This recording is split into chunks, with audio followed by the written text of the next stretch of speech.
What's going on, ladies and gents, and welcome back to the briefing room. Now, today's briefing room will be orientated around Operation White Noise. Now, as you guys voted in the community poll about a week or so ago, we'll be doing a big video for everyone, for all the new operators, for Vigil, Dobaki, Weeb Chick, whatever you want to call her, Sofia, and just pretty much any other really niche tips and tricks that came out with them. Not too much is here.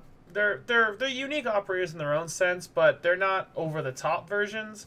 So let's talk about each of them, see what they're all about, and see if they're really any good. So first, let's take a look at Vigil here, who's kind of got one of the more unique abilities. His ability is that he can turn invisible to drones.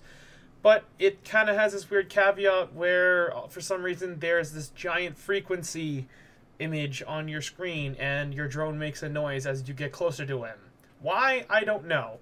Although his gun is very powerful in the sense it's stupidly accurate, he is okay for the most part. Like, if you're just playing him for his gun, sure, it's fine, but it's like why people play IQ. They really just play her for her gun, and personally, I think her guns suck. There's so many better guns on the roster, and they do a lot more than her. So Vigil does get this special shotgun that I actually will take a little bit of a quick in-depth look at in a moment here. But overall, there isn't really too much to his ability. Like I said, he can turn invisible to drones, and he can just hide from that for the most part, but it does give away his position. This can be useful in some situations, others than not. His radius is quite large. It's about 10 meters or so. So he has some playroom to mess with these drones, which is good. But once again, if there just wasn't that filter that indicates to you where he is, he'd be a lot better in that sense. So you can see a lot of testing that we're doing around here on screen. You will notice a few things. First things to stand out, if you are if you do his invisibility, his jammer thing, he does not get, he can still be scanned by jackal footprints, which kind of sucks. IQ can see him with her scanner, which is, I mean, okay, that's fine, as we figured. So really, at the end of the day, it just seems like he gives more of himself away, and once again, he only is blind to drones.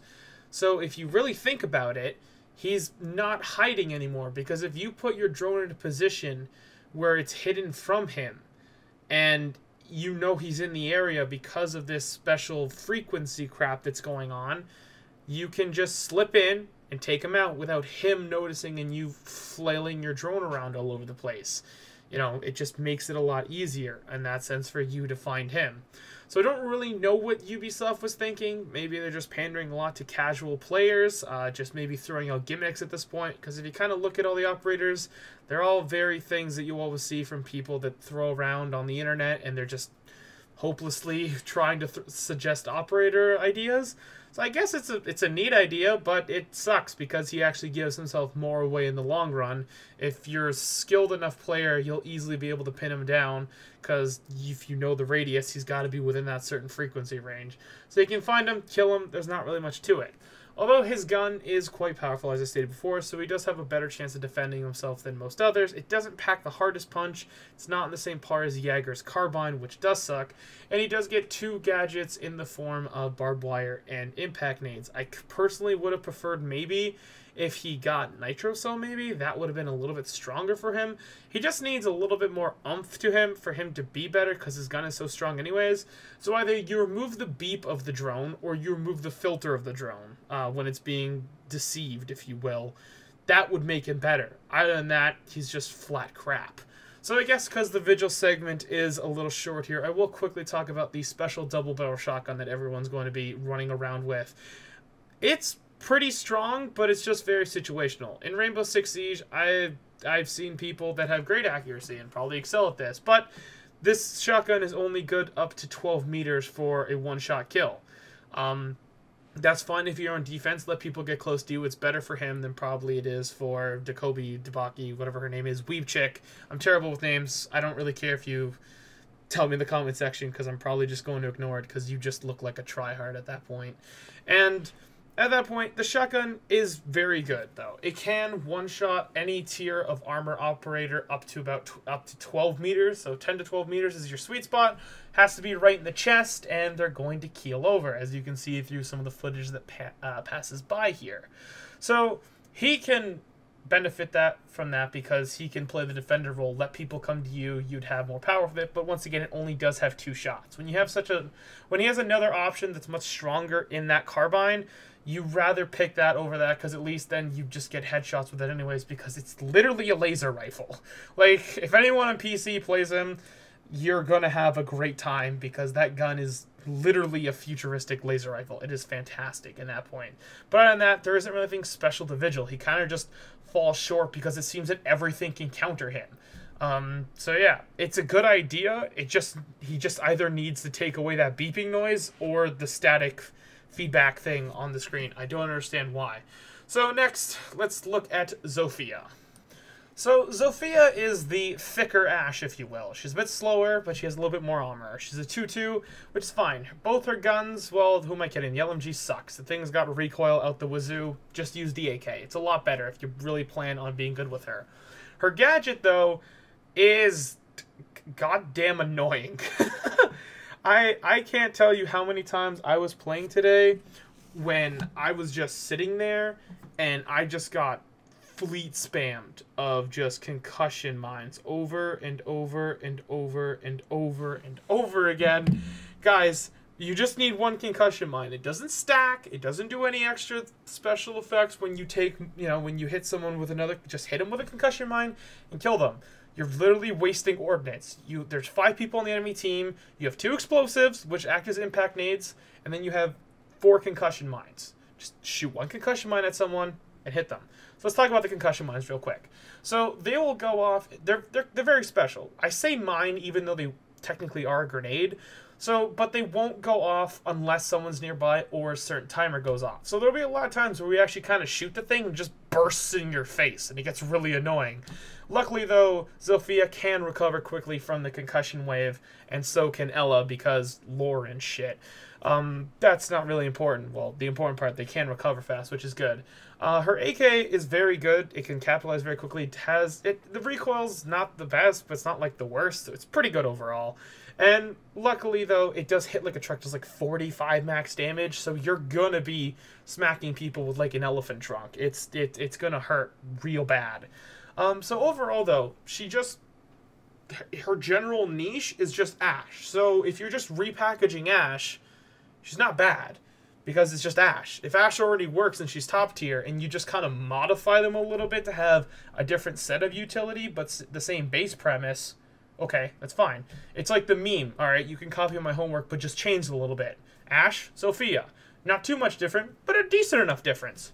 So let's talk about her hidden ability, though, if you will. The self-revive that everyone and their mother does not know how to use properly, and it was driving me insane today. So everyone seems to go, oh, hey, I'm down. Let me self-revive. Self-revive if you need to. You're only going to be put back up to 1 health. If you know you're in a situation where your teammates cannot get to you, self-revive. If you know someone's around the corner, don't start self-reviving. You're going to die. The animation takes so long that you won't make it. It's unfortunate, but hey, at least it's a gimmick. I actually wound up getting destroyed by it earlier, and I'll be honest with you, because I didn't realize I was shooting at Sofia. I kind of lit her up and injured her and went for the defuse to stop the diffuser, and oops, she killed me. So it works good in that sense, but overall, if the person is paying attention to who you are, you can drop them. Like, I wasn't paying attention earlier, so I did get destroyed by it, but in the sense, if you get downed, don't self-revive if your teammate's right beside you. You're only going to get back up to 1 health. Wait for them to pick you up. We were playing today, and some guy self-revives himself while I'm standing beside him.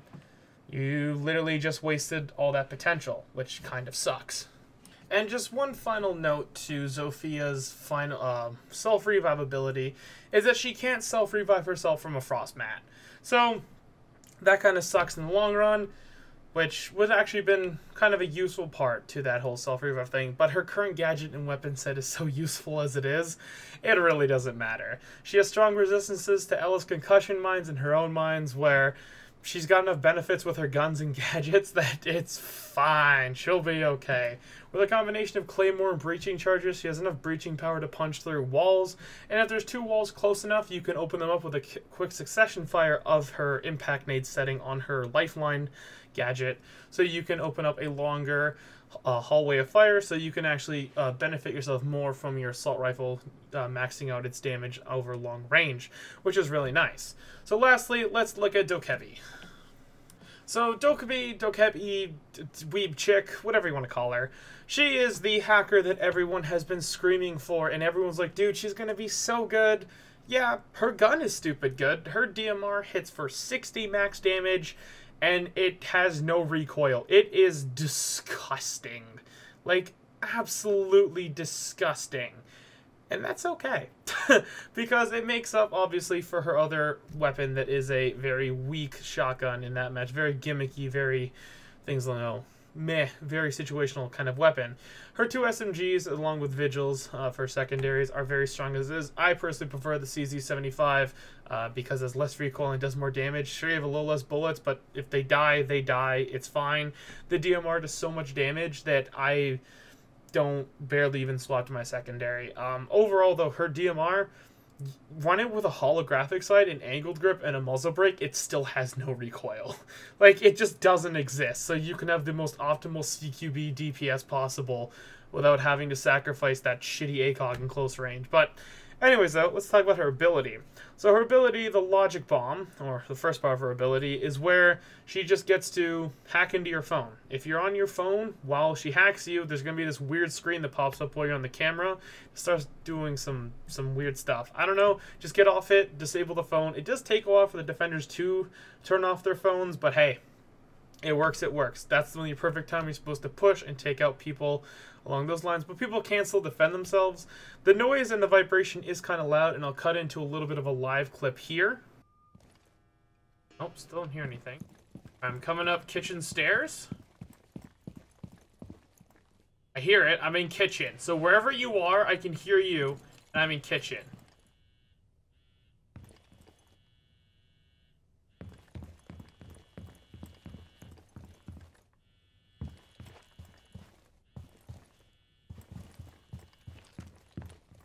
Okay, so you're really loud near the lobby, so something you're upstairs.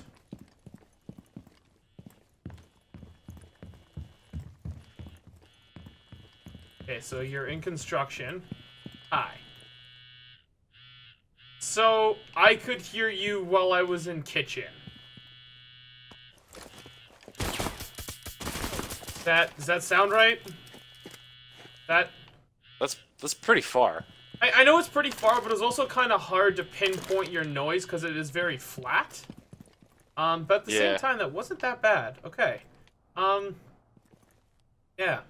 Alright, sweet. Well, this is awkward. Kill me. So hopefully you got the idea of how easy it was to find Ryan as he was hiding his cav while I was using the phone of the Logic Bomb. There we go. I almost forgot what it was called. To find them, it's quite loud. It's a very soft vibe. Like it's not a very sharp noise. It's not a very bassy noise, if you will. So it doesn't really travel that well with Siege's acoustics. But overall, it's not the worst thing in the world. And people also need to realize that you don't need to turn it off right away, because then you're probably going to get pushed in the meantime. So if you don't have to, don't turn it off unless you're behind a hard point or know you're 100% safe. But overall, though, there is, like, the only thing you really lose from not turning off the phone is the loss of cameras, which is fine for the meantime, because if you're going to be killing someone, you don't really need the cameras at that moment. You can still place abilities, so you can't stop Bandit from bandit tricking, you can't stop Mute from placing the mute jammers, you can't stop people from defusing, which unfortunately does suck, but her gun is so strong anyways that it's fine. It's not the worst ability in the world, but it's definitely way overhyped for the casual community, and it needs to be toned down like a notch or 6. Just their hype. She's fine. Just their hype needs to be turned down. But then we also have the camera hacking ability, where once again, it's very simple. You kill a defender, and you can hack on their phone. Okay, cool. It takes a little bit to actually get the device up and running. If the person dies near electric wire or bandit wire, the phone will die. And if you are standing too close to a mute jammer, your Logic Bomb will not go off, and you cannot hack into the phone, which is cool. Defenders can also shoot the cameras, get 10 points for it, which is neat. and things along those lines. So just general frequency. Echo is also not affected by this because he's got like this rich watch thing and he's too smart for her and things along those lines. So it's very straightforward, very good counters to it. She's just very hyped operator. She's not like, her ability isn't game breaking. People are just really overhyping her. Her gun though should be hyped about though. That DMR is disgusting. But overall though, she's very good, very simple, very easy to use. And when you do hack the cameras, defenders do have a chance to know the camera will glow white, indicating that the camera has been hacked.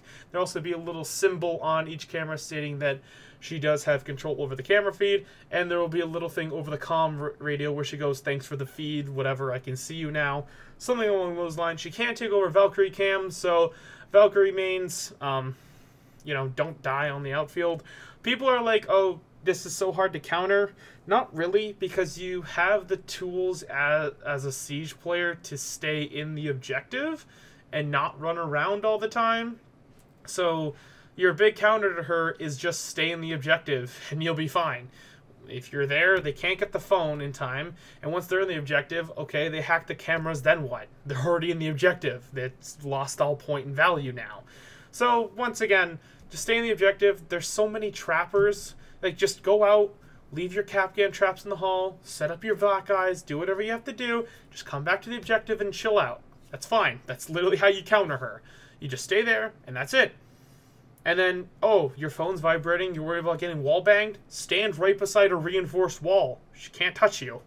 She can't shoot through a reinforced wall. It doesn't work like that. So I think that people who roam too much, like, sure, they won't like her, but it's really easy to counter, and at the end of the day, there's too many people anyways in Siege that just roam around and never come back to the objective, and that's how they wind up losing. That happened to us a couple times today. Really annoying. If you guys are going to roam, make sure you fall back, actually, to the objective. It's kind of important. You should check out the other briefing room video we did on that. So, other than that, Dobaki, Weave Chick, she's pretty good. She's fine. Her gun's stupidly good. Her gadget's not terrible. Her gadget's not great. It's just good. It's fine. It's there. It does its thing. Everyone finally got the hacker they were raving about, and we let Ubisoft half-ass some more operators, and now we've got another DLC here. So overall, though, they're pretty good operators in the sense of their killing potential, and their gadgets are just, like I said, very gimmicky. So, are they worth to keep and worth to use? Well, Zofia probably, yeah. Vigil, not really. And DOKKAEBI, I mean, if you really don't want to play Jackal or Twitch, I mean, those are very good like characters that can do close to the same thing. More along Jackal's line. Twitch's gun is so strong as is, as well as Ash's, but Ash and Sofia are more in competition. When you look at people like Jackal and DOKKAEBI, who are set towards the Slayer category, who are just more operators designed around hunting and killing people, Jackal kind of does the better job. He has a very strong gun, very little recoil, even though DOKKAEBI's or whatever her name is, has no recoil on her DMR. At the end of the day, Jackal's assault rifle could carry more ammo, dish out more damage, and overall you just have a better time of transitioning without having to spam the trigger. And he can also then track people's footprints, which then would relay visual information to people, changing things up even more. So once again, it's just kind of a pick your poison thing, but Jackal's gun is very strong. So overall, they're good operators, but they're not operators that are just going to replace people completely in the meta. They'll be picked, but they're not like, okay, this is an operator that needs to be used on from here on out. It's not like when Blackbeard came out, oh my god, it's a guy who can stop headshots. It's not that game-breaking. They're not even game-breaking. They're good.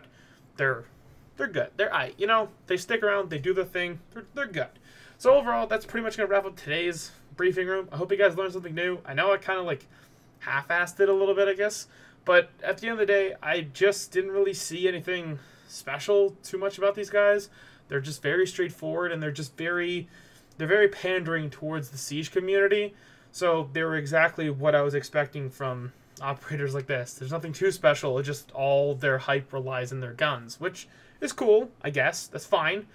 I mean, good guns are good guns. Not going to turn that down. But, I mean, something a little bit more creative, something a little more game-changing would be better in the long run, I think. So overall, though, Operation White Noise, pretty good DLC overall. Hopefully now we can just get this hit reg on this game working, because it is brutal. And we will see you guys in the next briefing room. Bye-bye.